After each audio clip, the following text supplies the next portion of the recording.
बच्चों, कैसे हैं? कैलकुलस वाला में आपका जोरदार स्वागत है। हाँ तो बच्चों, आज हम जेई एडवांस 22 का क्वेश्चंस फिजिक्स का लेकर के आए हैं, जो काफी अच्छे क्वेश्चंस थे। लेकिन इनके देखिए, इनके मेथड बहुत ही अच्छे और बहुत सिंपल होते हैं यदि आप कंसेप्ट्स को ग्रास्प करिए तो इसमें भी कुछ ऐसे क्वेश्चंस थे जो बहुत ही इजी थे। आपको देखने में पहले लगता है कि बहुत हार्ड है, जेई एडवांस का क्वेश्चंस है, लेकिन देखिए हम कितना सिंपल तरीका से सॉल्व करते हैं, जो सिंपल टेक्निक्स आप जानते हैं। तो इसके लिए कॉन्सेप्ट थोड़ा साउंड होना चाहिए।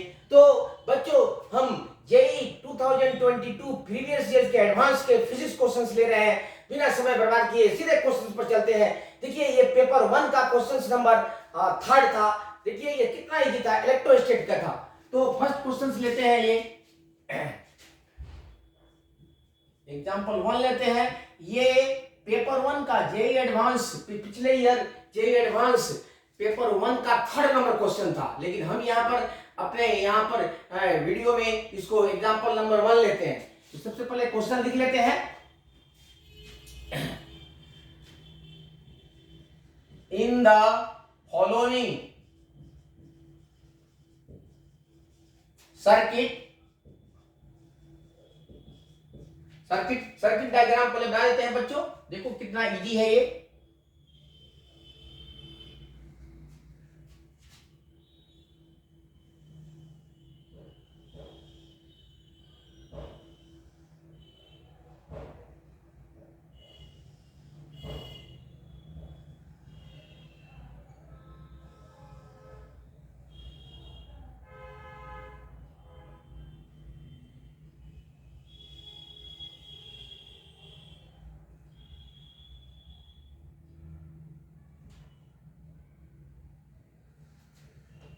यहां एक बैटरी है, 2 वोल्ट है इसका इलेक्ट्रोमोटिव फोर्स। यहां एक बैटरी है जिसका इलेक्ट्रोमोटिव फोर्स 6 वोल्ट है। यहां कैपेसिटर्स है, ये कैपेसिटर्स है बच्चों, C1 C2 C3 C4 C5। ये आपका सर्किट डायग्राम है। तो यहां पर है, ये है C1, ये है C2, ये है C3, ये है C4, ये है C5, और सभी का वैल्यू दिया हुआ है। ये आपका इलेक्ट्रोमोटिव फोर्स ऑफ 2 सेल्स दिया हुआ है। तो in the following circuit C1 is equal to 12 microfarad, 12 microfarad. C2 is equal to C3, C2 और C3 का कैपेसिटेंस इक्वल है, that is 4 microfarad, 4 microfarad.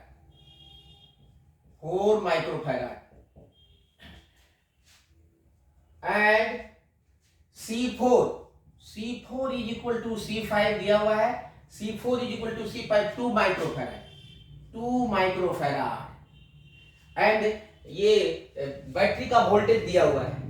Then the charge stored in C3, then the charge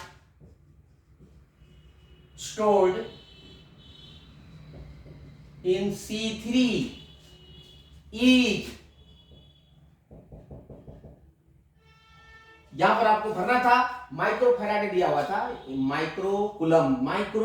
तो यहां पर fill in the blanks करना था, यहां पर इंटीजर्स में वैल्यू लिखना था बच्चों। तो देखो ये बहुत सिंपल है। इसको ठीक से सर्किट डायग्राम तो सॉल्यूशन हम करते हैं, पहले सॉल्यूशन लिख लेते हैं। अब देखिए यहां पर कितना, अब देखो ये आपको कंफ्यूज करने के लिए ये सर्किट इस तरह दिया हुआ है। यहां पर देख लो, C3 में कितना चार्ज स्टोर्ड होगा ये हमें देखना है। तो C3 का टर्मिनल पॉइंट देखो, ये एक टर्मिनल पॉइंट ए है, एक टर्मिनल पॉइंट ए है। इसको PQ मार्क करो, P एंड सपोज करो PQ, ठीक है। अब देखो, इसका एक छोर इस बैटरी के नेगेटिव टर्मिनल से है, दूसरा छोर इसके पॉजिटिव, लेकिन यहां पर कैपेसिटेंस है C1, इसलिए इसको नहीं लेंगे। अब इधर देखते हैं। अब यहां पर इस C3 का एक प्लेट इस 2 वोल्ट बैटरी के नेगेटिव टर्मिनल से जुड़ा हुआ है, और इसका दूसरा प्लेट देखो यहां पर ये तार है, तार के अंदर अगर कोई रेसिस्टेंस नहीं हो, कोई कैपेसिटेंस नहीं हो, तो इसको कहीं भी ले सकते हैं यहाँ पर। तो इसका दूसरा टर्मिनल अर्थात C3 सीधे सीधे डायरेक्टली 2 वोल्ट बैटरी से जुड़े हुए हैं, इसलिए इस पर हम सीधे लगा देंगे total charge stored C3 CV, Q is equal to CV होता है बच्चों। तो clearly capacitance capacitor C3 is directly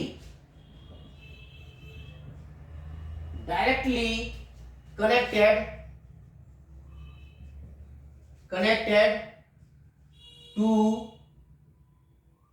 the 2 volt battery. 2 volt battery. Therefore, अब इसमें देखो, इसका C3, अब C3 लिख लो। C3 दिया हुआ है कितना, ये है, मान लो इस पर चार्ज Q है, C3 गिवन है, यहां पर देख लो 4 माइक्रोफैराडे, एंड इसका बैटरी का वोल्टेज दिया हुआ है CE, E इक्वल टू दिया हुआ है आपका E या V ले सकते हो, ये है आपको 2 वोल्ट। तो Q निकालना है आपको, Q is equal to how much, therefore by formula Q is equal to CV, so Q is equal to CV, therefore Q is equal to CV। अब इसको डाल देते हैं, डायरेक्टली निकल गया बच्चों। यहाँ पर देखो, ये कंफ्यूज करने के लिए दिया हुआ है, सीधे यहाँ पर C3 का एक प्लेट इसके पॉजिटिव टर्मिनल से, दूसरा प्लेट नेगेटिव, इसलिए बाकी जितना भी सर्किट का डायग्राम दिया हुआ है आपको कंफ्यूज करने के लिए दिया हुआ है। सो सीधे Q is equal to CV use कर लेते हैं, therefore Q is equal to C3 into E, that is C3 दिया हुआ है आपका 4 और ये दिया हुआ है 2, that is 8 माइक्रोकुलम्ब। therefore आंसर हो जाएगा आपको, this is your answer, this is the answer, very simple. तो आपको कंफ्यूज करने के लिए दिया हुआ था, बहुत सिंपल क्वेश्चन है बच्चों। तो इस तरह से एडवांस, किसी एडवांस नाम सुनने से हार्ड नहीं हो जाता है, एडवांस के क्वेश्चन भी काफी इजी है यदि आप सर्किट को एनालिसिस करना सीख लो तो। ठीक इसी तरह पेपर 2 का क्वेश्चन नंबर 3 देखिए।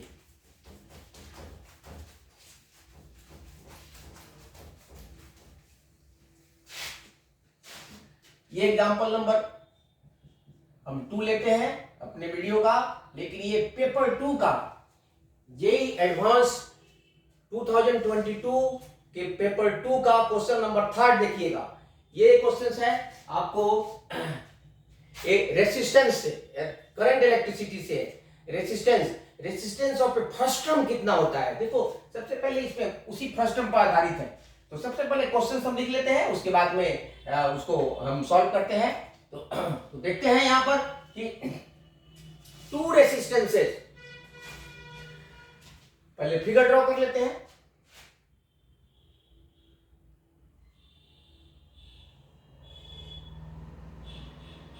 एक वायर है, ये वायर देख लो वैसे है, एक तरफ पतला है एक तरफ मोटा है, इसका रेडियस लिनियरली ये चेंज हो रहा है, तो इस तरह का वायर है। और यहां पर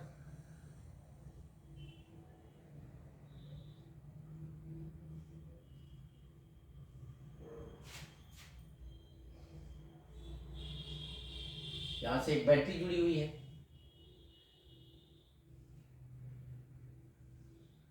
यहां पर एक गैल्वेनोमीटर है, और यहां पर है ये नो डिफ्लेक्शन दिखा रहा है, और इतना जो डिस्टेंस है ये 50 cm है,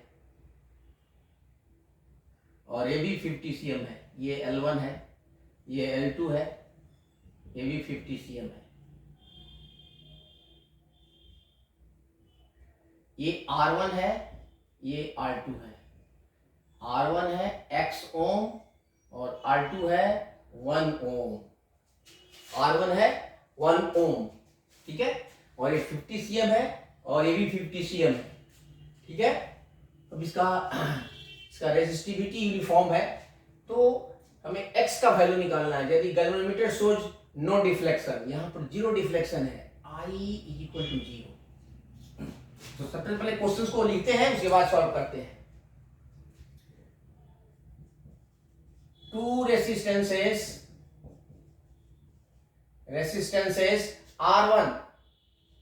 R1 is equal to x ohm and R2 is equal to 1 ohm are connected.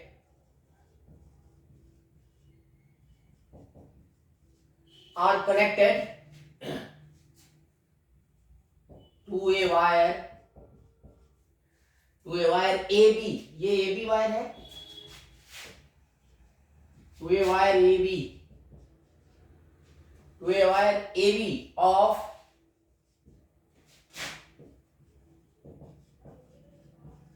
uniform resistivity। देखो रेसिस्टेंस यूनिफॉर्म है बट रेसिस्टेंस यूनिफॉर्म नहीं है। Resistivity means specific resistance, resistivity as shown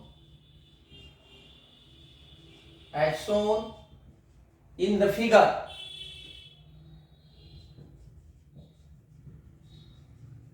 As shown in the figure, the radius of the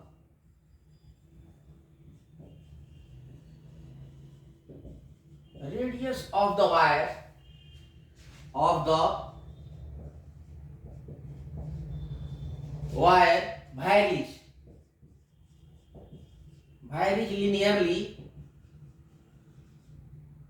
varies linearly along its axis from 0.2 mm at A to 1 mm at B। 1 mm at B। एक galvanometer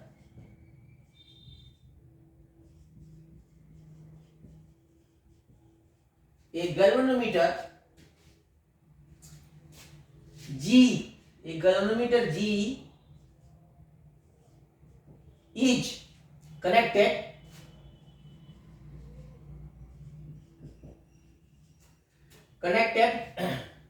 to a battery। A galvanometer G is connected to the center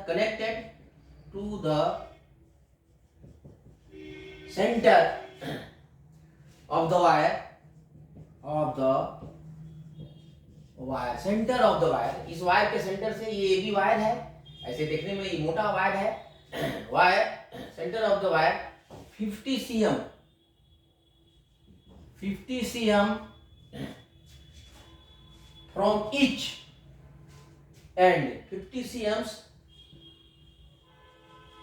from each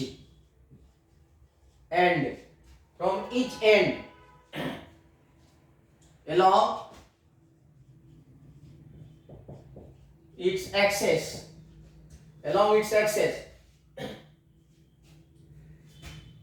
and shows zero deflection।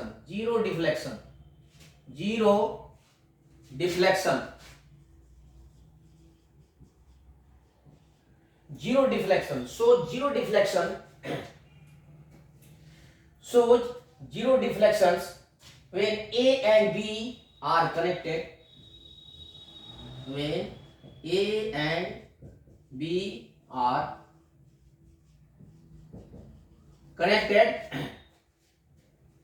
to a battery connected to a battery, then the value of x is अब इसको हम हटा देते हैं। अब बहुत easy है, इसको हम निकाल सकते हैं ये फिगर से ही। ये कोई जगह बनाना जरूरी है। To a battery then the value of x is, यहाँ वैल्यू ऑफ x क्या होगा तो इसके लिए देखते हैं हम। ठीक है, इसको हटा देते हैं, जगह बना लेते हैं।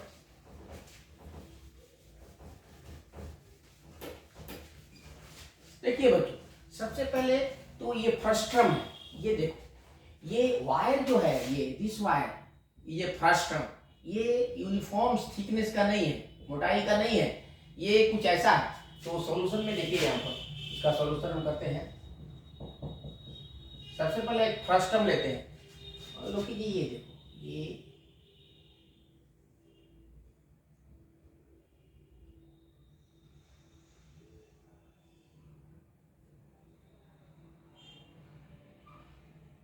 ये फ्रस्ट्रम है। अगर इसका रेडियस अगर r1 है, इसका रेडियस r2 है, और ये इसका लेंथ अगर l है, अगर इसका रेजिस्टिविटी रो है, तो इसका resistance R is equal to होता है rho L by pi A B. Pi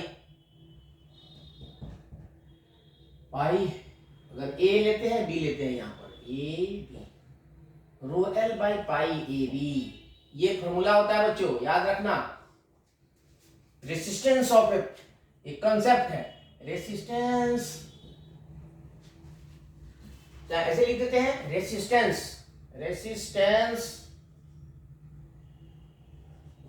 of a frustum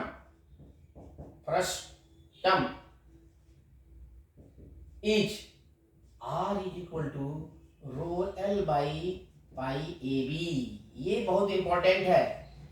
अब देखो, अब यहाँ पर ये आपका रेसिस्टेंस, ये हाफ पर है, तो हाफ पर इसको हम ब्रेक कर देते हैं। देखिए,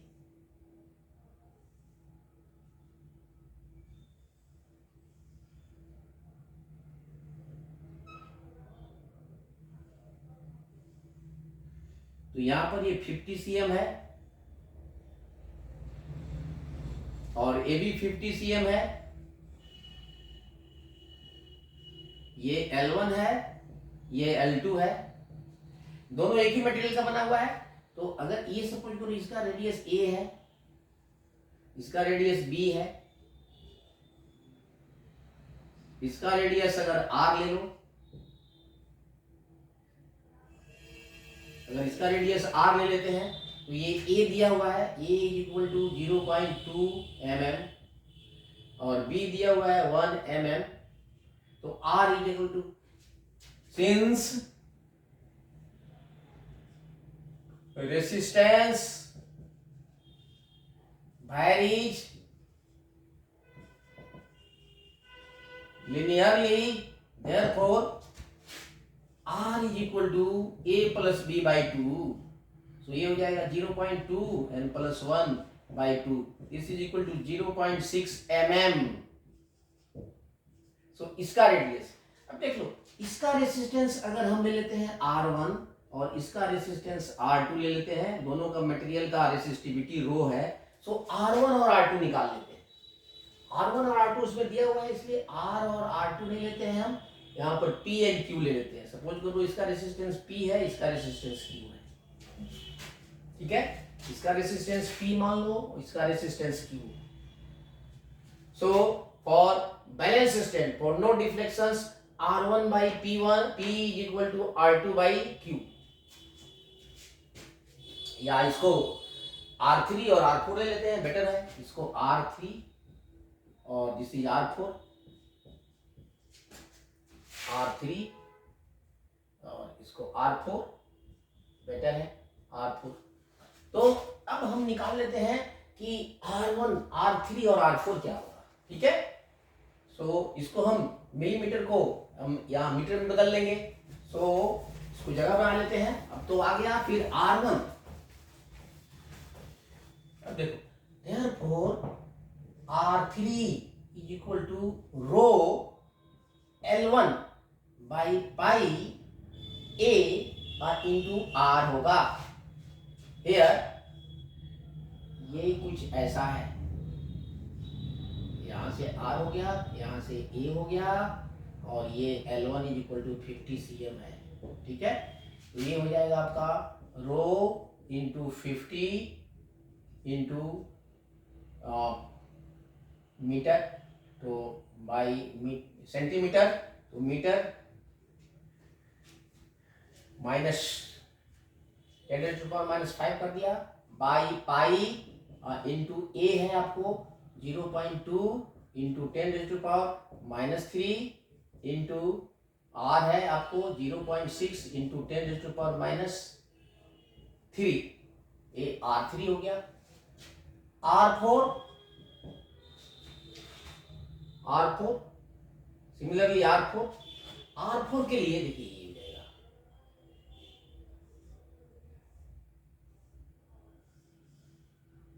ये हो जाएगा ये हो जाएगा B, ये हो जाएगा R, और ये L2 इक्वल टू 50 cm, ठीक है।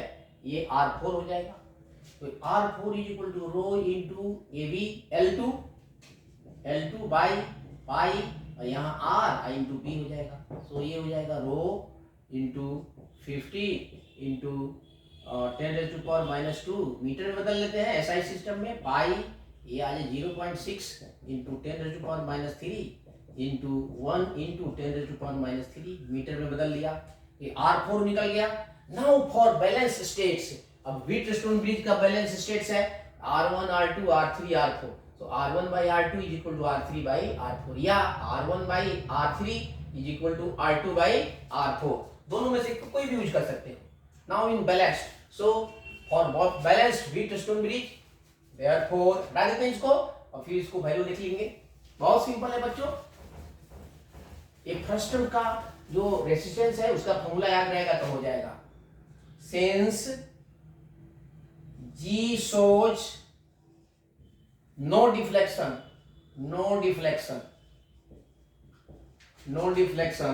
therefore bridge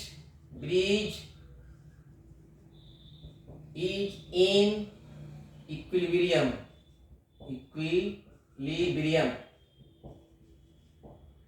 So R1 by R3 is equal to R2 by R4. So R1 तो है X by R3 rho into 50 into 10⁻² divided by pi A is 0.2 into 10⁻³ into 0.6 into 10⁻³ equal to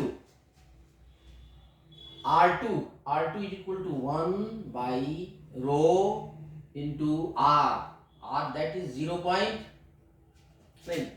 is 50 into 10⁻² divided by pi, और R is here 0.6 into 10⁻³ into 1 into 10⁻³। ये बहुत जरूरी है। तो इसमें देखो बहुत सारा कट जाएगा, ये तो ये कट जाएगा टोटल, ये सब टोटल कट जाएगा, ये भी पाई कट जाएगा। अब देखो ये 6 ये कट गया, ये भी 6 कट गया, ये भी कट गया, ये भी कट जाएगा और ये भी कट जाएगा। इस विल गो, ठीक है। सो ये सभी कैंसिल आउट हो जाएंगे। तो देखिए यहाँ पर तो ये हो जाएगा therefore x, so x by 0.2 is equal to 1. This implies that x is equal to